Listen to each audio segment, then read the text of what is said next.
One, they had a bit of a chance. They said that Christianity and Orthodox Russian Christianity was now compatible with Marxist-Leninism, which is the key to a weakening of the resolve for struggle, because the desire to crush out religious belief, even to the degree of atrocity, such as those committed by Pol Pot in Kampuchea, for example, where there was an actual attempt to kill every self-defining Buddhist in the society, is an attempt to eradicate completely that which exists before. Mao, who was even more psychologically radical than Marx himself, believed, completely contrary to all biological ideas, that man is a piece of paper. Man is a white sheet. You can take a man and torture him to a gibbering wreck. You can take a man and say he's a god and then shoot him afterwards. Man is changeable and plastic and can be moulded by struggle, or what they call dialectic, ideology in life and in language and in history. Give me a man for half an hour and I'll make him a communist. It's this sort of idea, and occasionally many of their theories, when applied, such as to American prisoners of war in the Korean War, for example, had a certain salience. Maoist behavioural theories worked on these lines. They believed that there's a 5% leadership caucus in all groups. So you take the officers away from the men when you've got them captured. Then you take away the non-commissioned officers. Then you take away the moral officers, those amongst the men who are the elite, amongst the mass of the troops, who have personalities which would be known as leadership personalities. In crisis, people would look to them. If the officer has fallen, they become the officer. You get rid of, you remove them. You either shoot them or put them in a separate camp or send them back to the Americans.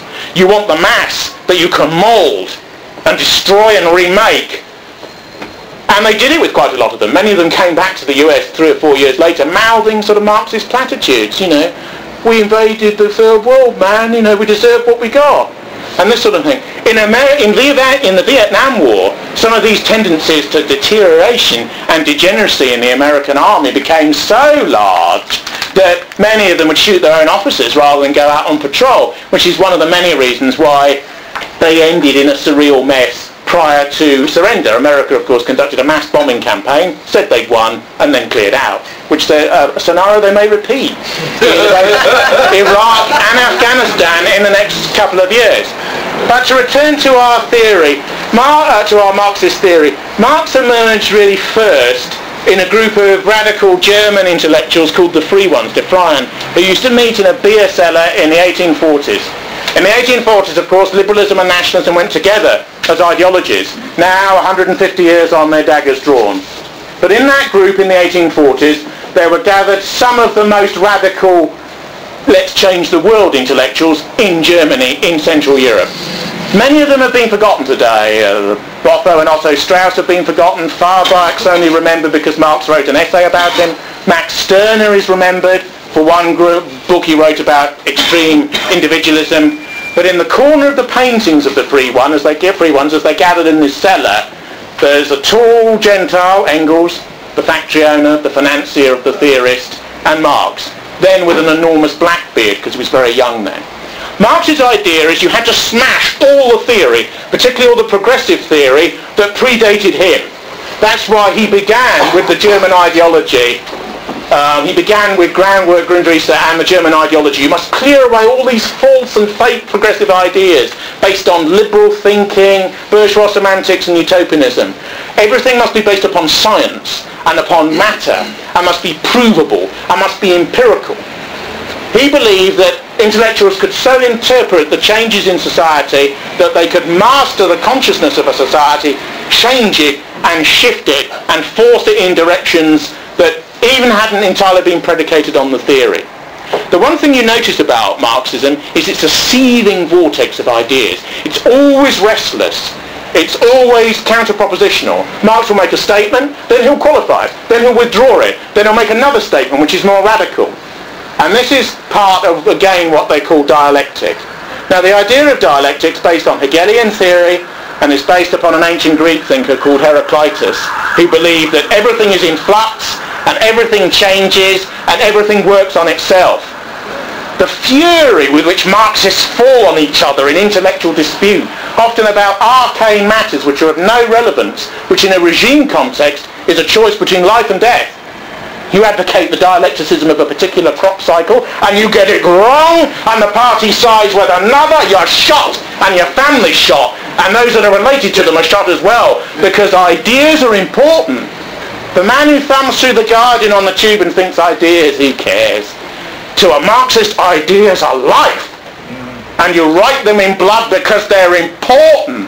They suppress artistic forms because they believe they're important enough to merit that. And that's the difference between why they almost conquered a world and didn't in various ways. Now, Marxists on the whole form two camps in my mind, politically and ideologically. In all Marxist groups you get rather weak, pacifistic, loving, humanistic people. The vicar's daughter, who believes human nature isn't right. If only we could be nicer to each other. If only we could spread more love. You get these people always in ultra-left and communist groups, and next to them on the podium, next to them in the auditorium, you are utterly nihilistic, ruthless, virtually criminal types who want to use the structure of power when they get it to crush those underneath them, don't give a damn about ideology, and are actually amongst the most misanthropic people you could ever meet. And you have these extremes of the innocent lovey and the sort of sadistic amoralist in the same group.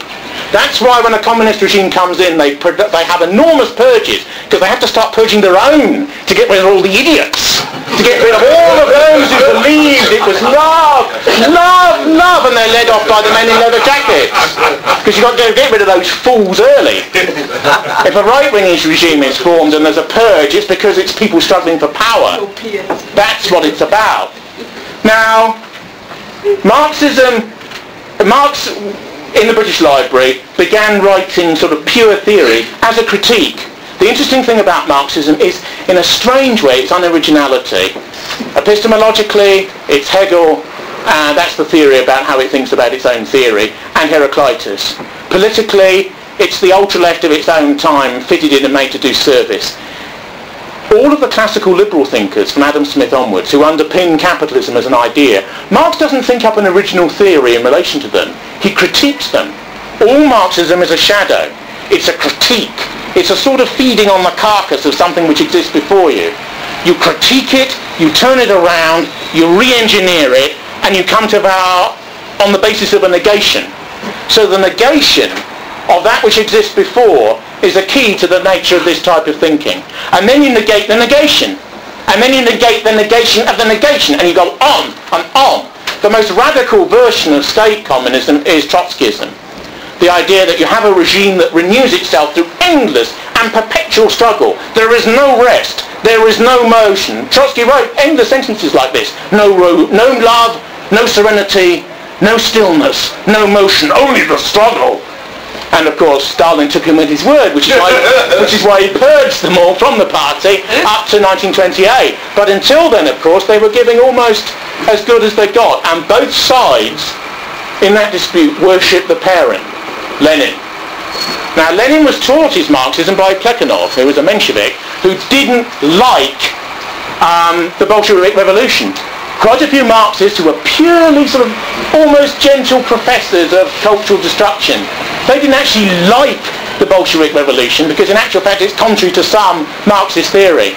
The idea of the Plekhanov school is that if in a totally undeveloped society you have a militarist coup by a left-wing armed group, which is what the Bolshevik Revolution really was, you will end up in an extremely nasty, what we would call today, third world dictatorship, which is exactly what happened, because in their theory you had to allow capitalism and the bourgeois class, which is loathed and yet admired, strangely, simultaneously, to reach fruition, to create the proletariat industrially, that then leaders from the bourgeoisie split off, form the communist vanguard, link with the proletariat, revolutionise the world and create defective communism, create socialism, the first step. So it's a progressive cycle. The Leninist way of dealing with dissidents is to just shoot them.